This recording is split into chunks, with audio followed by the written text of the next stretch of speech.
I would change the rear end on a Dodge Ram 3500, and mind you, I'm only getting paid $8.50 an hour.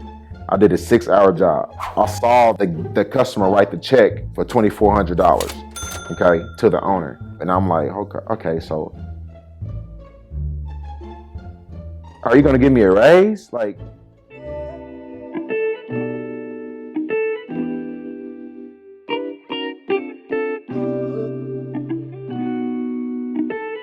my name is Richard Jones, and I'm a business owner. The name of my company is My Brother's Keeper Auto Care. We provide mobile auto mechanic services, meaning that we come to you saving you from a tow fee, saving you money from going to a shop. A lot of people go to Hibden, Precision Tune, Pep Boys, just main places that you hear about.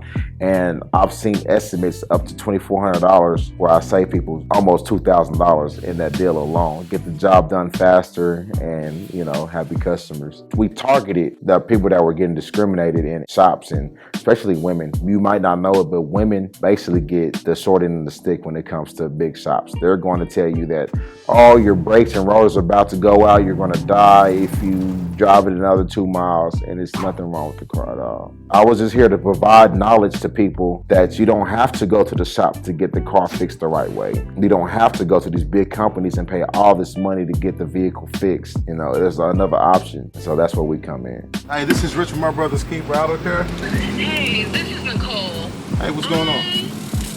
Okay, I grew up on the east side, both parents in the house, 3 sisters. Being the only boy was different, definitely different.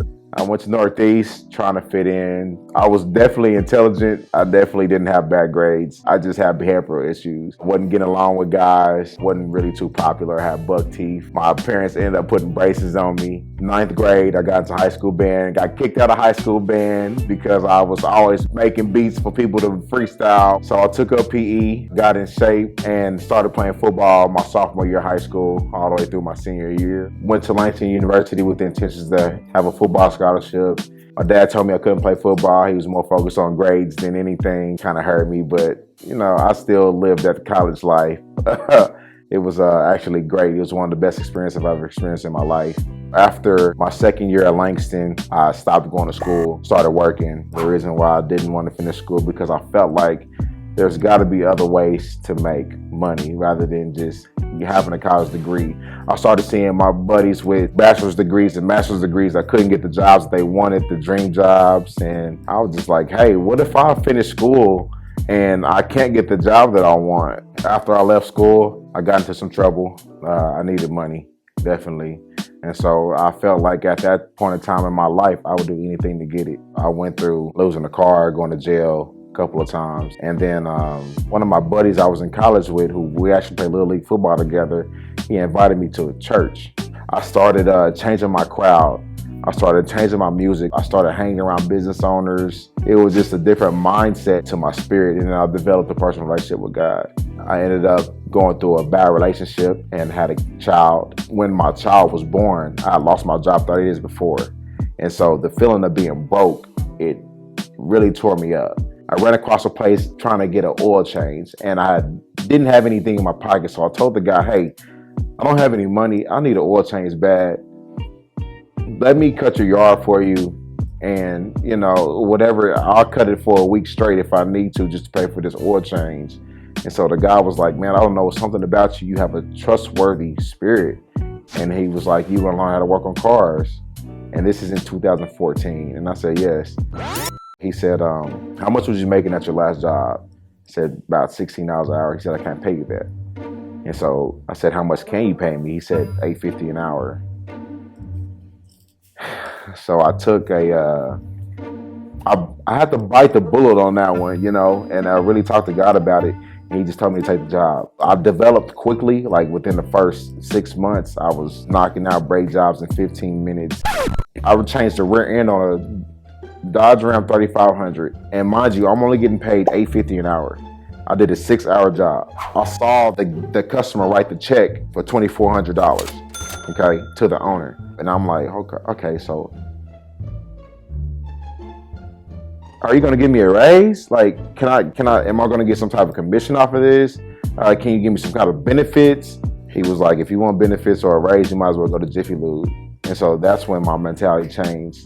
Like, okay, I gotta do something different. And so I started taking every single one of my paychecks and buying different sets of tools. And then I started getting on Facebook and saying, hey, if somebody needs their brakes done, I'll come do them for $50. If somebody needs a tune-up, I'll come do your tune-up for $80. I ended up running into one of my cousins. His name is Corwin Harris. And we linked up and we ended up changing the motor. I wanna say it was on a 77 Cutlass. We made $600 that day. So spent $300 down the middle in a 4-hour job that we did. And I was just like, oh, like that's money, you know?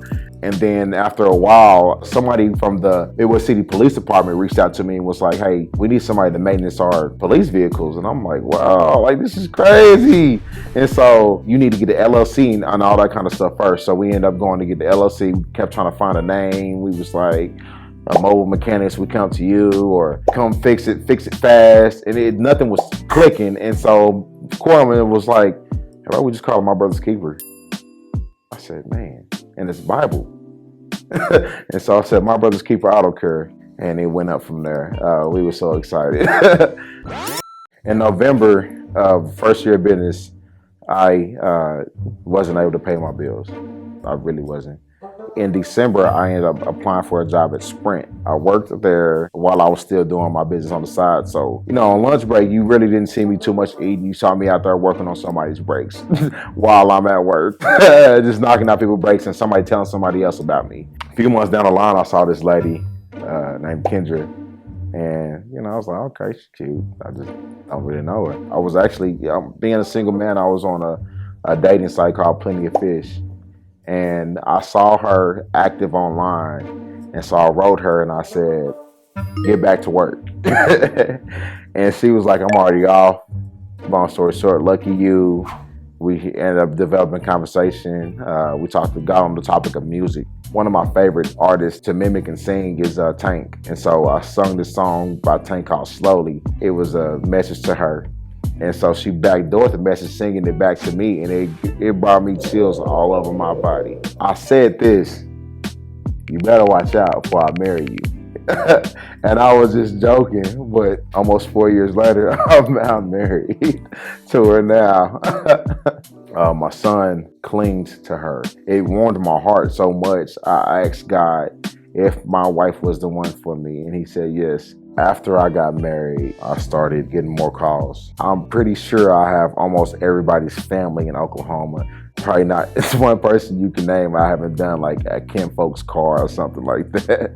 After the calls started coming in, I had to start, I'm gonna say, a game plan. So instead of just taking these calls and saying, hey, I'll be there in a little bit, it's like, hey, I'm booked up. This is a Monday. I'm booked up until next Tuesday. How about 9 o'clock a.m.? And it's like, wow, I really gotta sit here and schedule. Now I feel like a professional. When you have the mentality of $1 million business, you're gonna treat it as $1 million business. Things that I didn't expect from having my own business was the upset of a client. If I fix one issue, some cars do have a domino effect. And so that next issue that happens, not only am I fixing the vehicle, but now I have to explain to you how this happened. The pros that I didn't expect in business were, $200 tips, just the word of mouth, the love that I get from the city of Oklahoma.